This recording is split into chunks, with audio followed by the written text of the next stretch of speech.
Joe Baker, please. Boss, back at his office if he's in. Thank you. Oh, Mama, buy me that. Wow. Who wants to look at those pictures of the machines? I want to look at that. Brother, you said it. Wonder how many pennies that'd cost if you put it in a machine, huh? Pigs. Well, Dale, come in. Come in. What do I owe this unexpected pleasure? Sit down, Dale. Sit down. I'll stand, Al, and I'll tell you why I'm here. I'm going to Hollywood, Al. Yes, so I heard. I was very glad to hear about the break you got, Dale. Very glad. You don't know how glad. I was getting a little tired of this penny arcade I'm running. You haven't changed a bit, Al. I was hoping you would. That's why I came down here to see you. All right. How much is it going to cost to keep your mouth shut? About what I know about you? Yes. Well, Dale, darling, I haven't decided yet. I'm not sure. I am the talkative type, you know. How well I know. Al, I can't leave myself open to blackmail by you for the rest of my life. Honey, you brought up the whole matter of blackmail. I didn't. Of course, if after you become a big star you happen to mail me a couple of grand every so often, I wouldn't squawk. In fact, I'd be practically speechless. You know what I mean? I know. I'm sorry to say.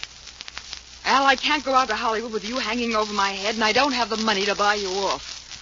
I thought maybe if I came down here today, you'd be willing to forget what you know about me. But I see that was a mistake.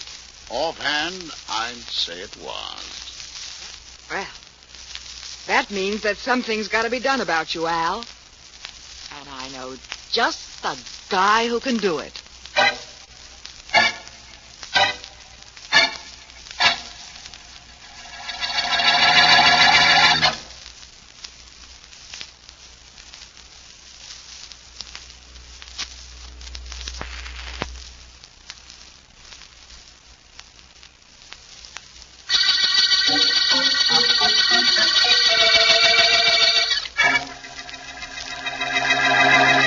Tell me I can't get in to see Philo Vance. I've got to get in his private office. I'm sorry. I'll have to announce you. Get out of the way, young lady. I'm going through that door, and you're not going to stop me.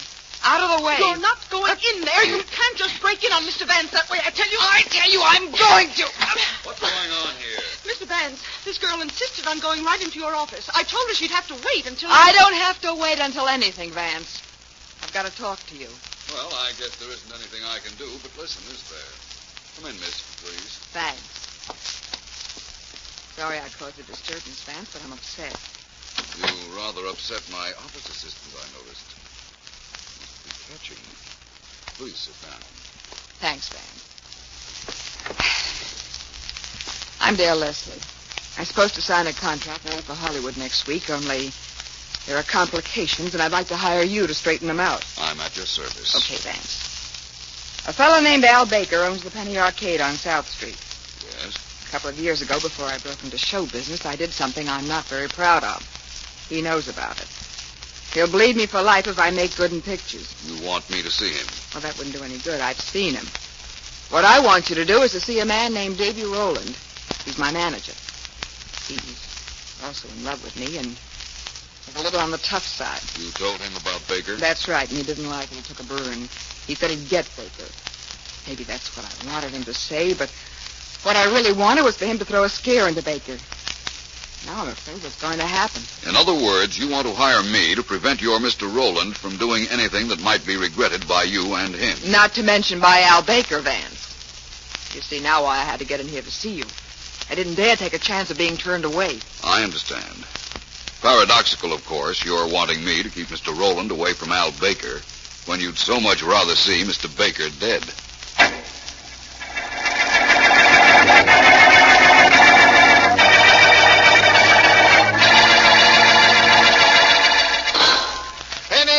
Get your pennies here. Can't see the pictures without the pennies. Get your pennies here.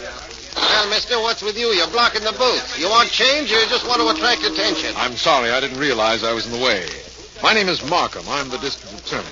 I was supposed to meet a Mr. Baker who called me, and I don't... Hello, Markham. I'm Baker. Oh? Heard you talking to Pop here. Come on back into my office, will you? Certainly. You told me on the telephone that Philo Vance had phoned you. That's right. A few minutes before I called you. As I understand it, he's been engaged by a Miss Dale Leslie to keep her manager, David Rowland, away from you. So he said. But I asked him if he was coming down here, and he said no. He's not. I thought he'd be here to see you. One of the reasons I came down. Look, D.A., I didn't call you to come down here because I wanted you and Vance to say hello to each other. Come on in. Right.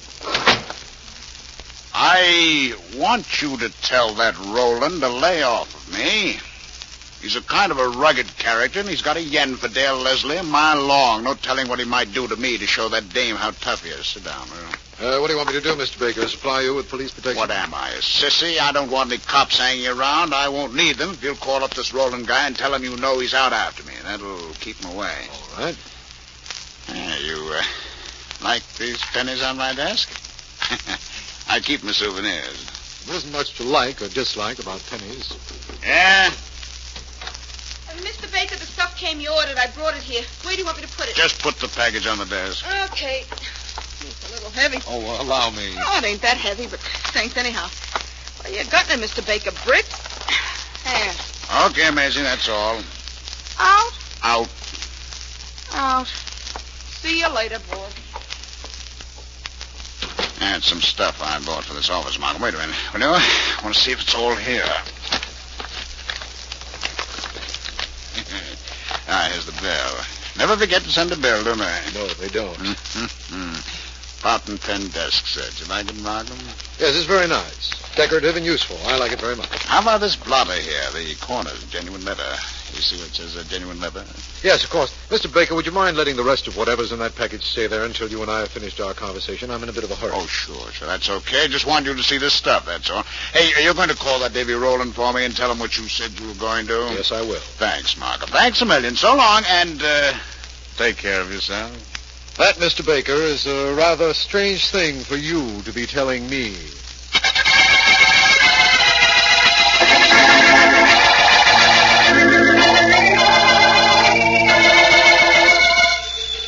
Oh, excuse me, Mr. Kraft. That could be Dale calling now. One way to tell, and that's to answer it, my boy, don't you think? Sure. Hello? Davy? Yeah, where are you, Dale? Mr. Kraft is up here in your apartment waiting for you. Oh, I'm calling from downstairs, Davy. Just wanted to be sure he was there so I'd know what kind of an entrance to make. Well, make a quick one. See you in a minute. Bye. That was Dale, all right. She was downstairs. She'll be up in a minute. That's fine. Mr. Kraft, you're making no mistake in signing that girl. Believe me, you weren't. She's got what it takes. She's alive, tough enough to tease the men and soft enough to please the dame. We'll see about that, Mr. Rowland. Right now, I'm very anxious to close this matter so that I can get back to the coast. Matter of minutes now, Mr. Kraft, a matter of minutes. I see you put the clause we wanted in the contract. Yes, we increase her salary every 6 months if we pick up her option at the end of the first period. Good, then everything's set. Mr. Kraft, Dale is down to earth. She's real. The people are going to love her. Every mother will think she's her... Mr. Kraft, what a pleasant surprise. Kill it, cutie. I told him you called from downstairs. Oh. I've just been shopping. It's been so weary. And the shops in the avenue aren't at all what Look, Dale, Mr. Kraft is a busy guy. He's got to leave town. There are your contracts on the table. He's signed them, and I've seen them. Write your name on both of them, will you? Now. Oh, well, all right, but there's really no need to rush. There really is, Miss Leslie. I'm going back to California. I have several things to do before my plane leaves. Here's a pen, Dale. Make with a name. Why, of course, Davy, darling. That's one. That's the other. There you are, Mr. Kraft. Thank you very much. Forgive me for rushing, but I really have to leave. You'll hear directly from the studio, Miss Leslie, as soon as I get back. Well, thanks a lot, Mr. Kraft. I tell you, you haven't made a mistake. Thank you for your assurance. Goodbye, and best of luck to you, Miss Leslie. Oh, I'll take you to the door. Thank you for what you've done, Mr. Kraft. There were only some way I could show you. Mr. Kraft is in a hurry. Oh. Oh, that's right. Goodbye, Mr. Kraft, and thanks again. You're welcome, and goodbye. Well, Dale, we did it. Oh, we sure did. Oh, now I can be myself. Look, Davy, we got the contract, and now we've got to be careful. You've got to promise to lay off that Al Baker. It could be a little late for you to tell me that now. Oh, Davy, you didn't... Relax. Everything's under control. Only the district attorney called me and said that Baker was screaming about what he thought I'd do to him. Well, never mind that. What did Philo Vance say to you? Vance? I didn't talk to him. Huh? What's he got to do with this? Vance didn't call? Well, there was no place he could call me. I was here for the past couple of hours waiting for you. The DA got me here when he called to find out from you what my phone number was. What about this Vance business? What's he want from me? Well, I asked him to talk to you, to make sure you wouldn't do anything to Baker. I knew that you know how smart Vance is, and you wouldn't take a chance on doing anything if he was around. You're smart. You're a genius. What? You're the most stupid dame that ever walked. You told Vance about you and Baker and me? Well, I had to. Don't you see, I'd rather take a chance of having Baker talk than be mixed up in a murder story. So no matter what happens to Baker, I'm the fall guy. What? Dale, I could kick that pretty face of yours all over this joint. I don't know what stops me. Davy. Except I love you. Some reason. Well, get out of here. Get out of my apartment. Get out or I'll call the cops and have you thrown out. I'm not kidding, Davy. Get out, I said. Get away from that phone. You getting out? All right, dope. Prize dope. Most stupid dame that ever lived. I'll get out. But you don't know what you're letting yourself in for. Yourself and me both.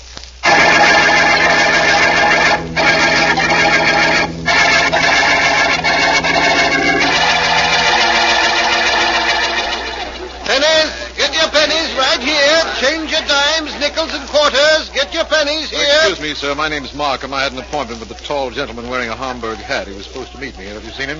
Mister, I don't see anything but pennies. Pennies and people. Only I don't see their faces, only their hands. Been doing this for 10 years. Bet I can tell what a fellow looks like from his hands. Thank you. I doubt very much whether Vance would ask you for change. Hello, Markham. How are you? Sorry I'm late. It's all right, Vance. Just a minute after 2 o'clock. Glad you got here. Pennies, get your pennies here. Change your dimes, nickels, and quarters. Pennies right here. Interesting-looking man, isn't he, Markham? Yes, he is. Okay, Pop, lunchtime for you. I'll take over. Thanks, Maisie. I'll be back in an hour. Okay. Well, Markham, it seems that you and I are working on this case together, although we were brought in it by parties on different sides of the fence. As I explained on the phone, Vance, I'm not really in it. All I did was warn Mr. Davy Rowland that Al Baker has appealed to us. Mr. Rowland said he'd be here at 2 o'clock. He hasn't shown us yet. It took me several hours to reach him on the phone. I have an idea that if we get him and Baker together, we can straighten everything out amicably. I imagine so. I wonder what it is that Baker knows about Dale Leslie. Well, that shouldn't be hard to find out. In fact, I'm pretty sure I know what it is. If I'm not mistaken... Markham, that was a shot. Yes. Came from that room back there. That's Baker's office. Everybody stay exactly where you are. Don't move. Please, nobody leave this place. Come on, Vance. I'm on the way, Markham. So this was Baker's office back here. That's right. I was there this morning talking to him. Come on, Vance. Right. Come on in. Right. Well, that's our friend Baker, all right. With a bullet in his head. Slumped over his desk. His hands are practically touching that new desk pen set he was so proud of. His head knocked over this desk clock when he slumped. Poor fellow. Yeah. Well, I'll get Sergeant Heath of Homicide up here at once, Vance. There's a back door to this office, so there's no point in trying to chase whoever shot Baker. Whoever it is was out the back door the minute he fired, Markham. Well, my friend, we've got a murder case. And a pretty complicated one, I imagine. Yeah. What's this on the floor, there? There's a penny. That's probably fell from Baker's desk. Probably. Well, Markham, we have a murder case, and you've just given it a name.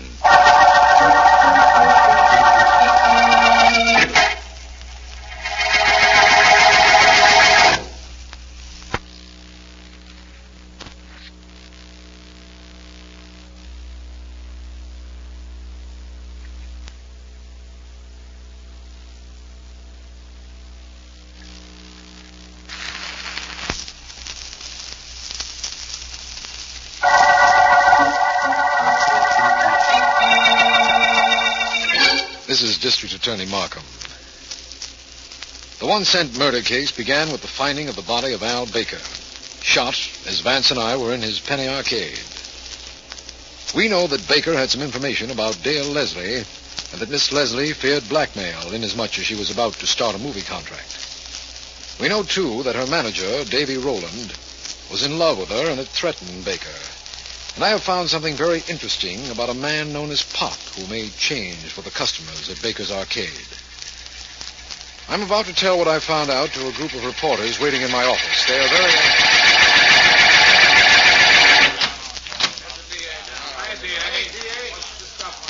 Good afternoon, gentlemen. All right, now, quiet down, please. I won't waste your time. You want to know what developments the police have made on the 1-cent murder case? That's right, D.A. What's going on? Well, we've made no arrests as yet. We're holding a man named George Dobbs, known at Baker's Arcade as Pop, the changemaker. What's with him? Well, Sergeant Heath and I questioned him after the murder. He says he was out to lunch, but we found that he hadn't been to any restaurant in the neighborhood. Now, under questioning, he broke down and admitted that he was the former owner of the arcade. Hey, fellas, I think the DA's got Now, something just a there. moment, please, gentlemen. Just a moment, please. We've made no charge as yet. But we have made Pop change his story a little. Now he says he didn't go to any restaurant, but was just walking around at the time of the murder. No alibi, eh? What about your friend Vance, Markham? What's he found out? Vance? I don't know. He left immediately after the murder. I think he went to see Miss Dale Leslie. But please, don't print that, boys. And I'll give you any details as soon as I get them. That suits us. Right, fellas? All right, boys. Thank you very much. That's all I can tell you right now. Good enough. Okay, boys, I'll write a community headline for all of us. Here it is. Police expect early arrest in 1-cent murder case. Let's go, gang.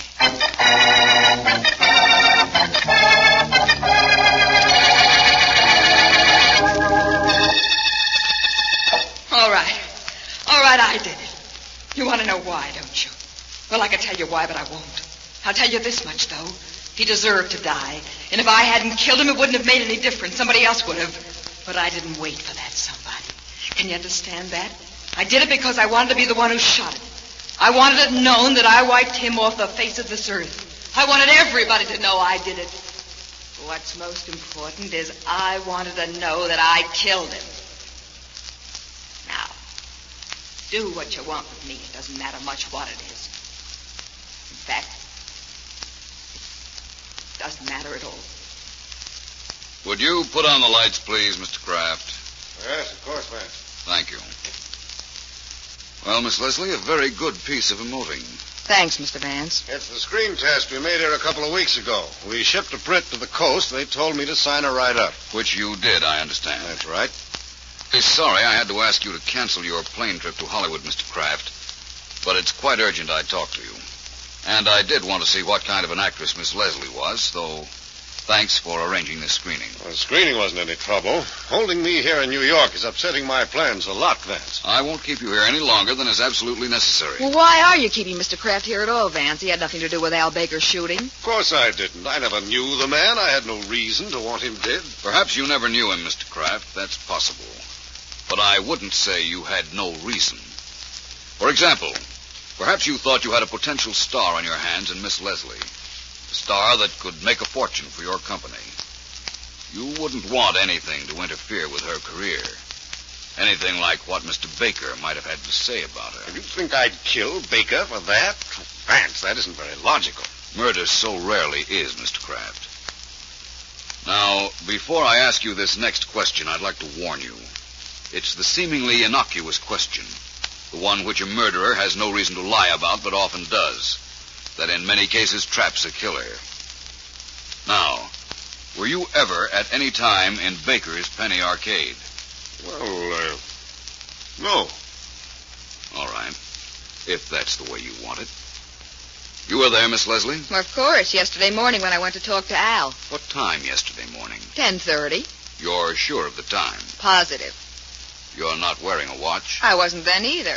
But I know it was 10 o'clock when I left my apartment. It was 10:25 when I got out of a cab, and 10:30 on Baker's desk clock while I was there. That gives me a pretty good reason for knowing what time it was. Yes, it does. You didn't go back there in the afternoon about 2? Oh, now, Vance. Just asking, that's all. And what did you find out by all these questions, Vance? Now that, Mr. Kraft, would be telling.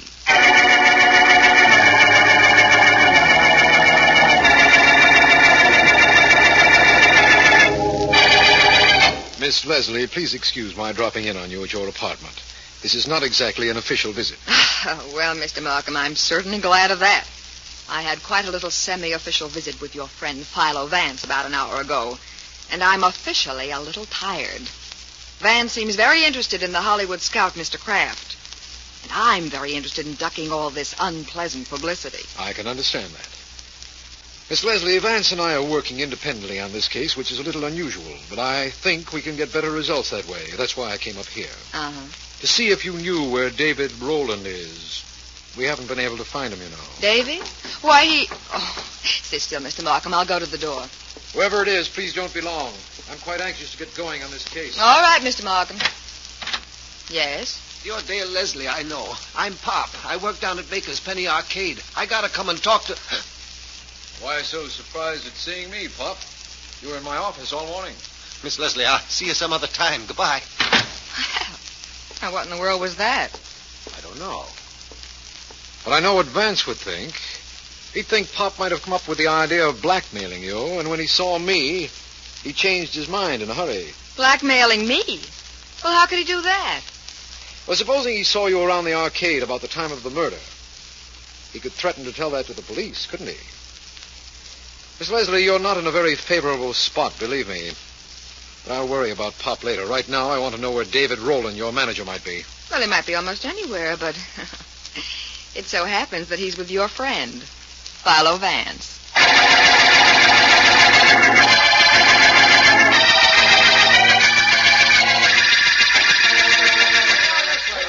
Close the door, will you please, Mr. Rowland?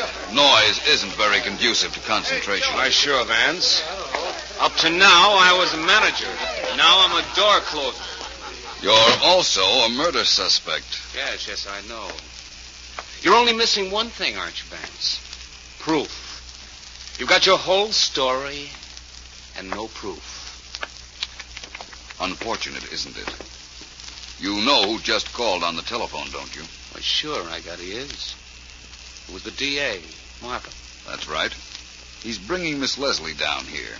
And he'll have old Pop and the Hollywood talent scout, Mr. Kraft, with him when he comes. Well, let's push the rugs back. We'll have a party. All right.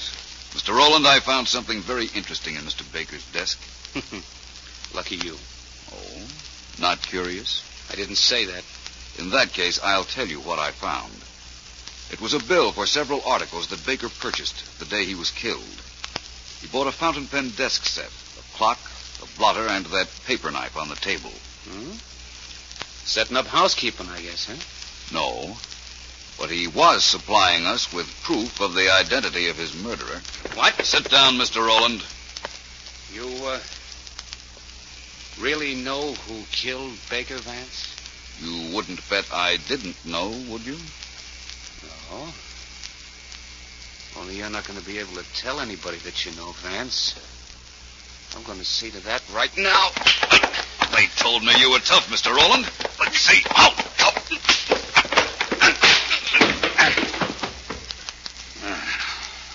Well, Mr. Rowland, you really were a tough character, weren't you? But not tough enough.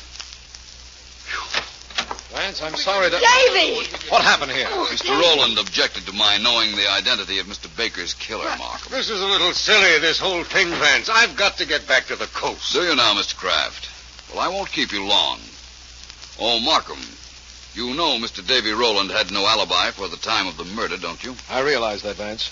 But you must have found out something else, and when you did, apparently he tried to get you. Davy was just the guy who would try, I guarantee that. He tried all right.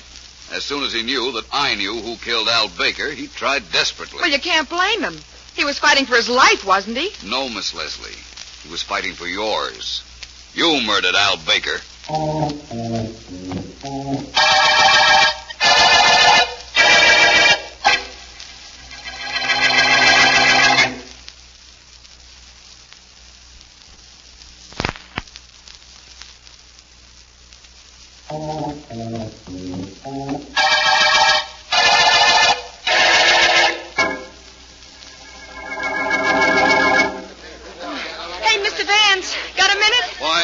I think so, young lady. You're the assistant cashier at this arcade, aren't you? Oh, I'm everything around here. But now that Pop's the new boss, at least I get paid some real dough. Mr. Vance, I read in the papers where this gal, Dale Leslie, confessed after you accused her of killing Baker. But it didn't say why she did it. Your former employer knew that she'd served a jail sentence at one time. That was the reason. Oh. And the paper said how she tried to throw the heat on that manager of hers. She's a kind of a rat, I guess. Huh? Well, considering the fact that he tried to kill me to prevent my revealing that she was the killer, I'm inclined to agree with you. Yeah. Hey, would you want to tell me how you knew she did the job? Certainly. Miss Leslie admitted that she had been in Mr. Baker's office the morning of his murder, but denied that she'd come back later. There was a back entrance to Baker's office, and that's how she got in and out. Well, I get that so far. Well, she said she was positive she was here at 10:30 in the morning because she saw the time on Baker's desk clock. But the desk clock wasn't delivered until noon. Hey, that's right. I brought it in there myself. Yes, I know. Well, when Miss Leslie started to talk about a desk clock that wasn't delivered until hours after she was here the morning of the murder, I knew that she had come back. Well, sure. How could she know about the clock? That is exactly it. And if she lied about coming back to Baker's office, it could only be for one reason: to hide the fact that she killed Baker. Oh, I see now. Gee, thanks, Mr. Vance. Now I can go relieve Pop for lunch and be happy. I gotta go begin to hand out those pennies again. Go ahead. Begin to hand out the pennies right at the end of the 1 cent murder case.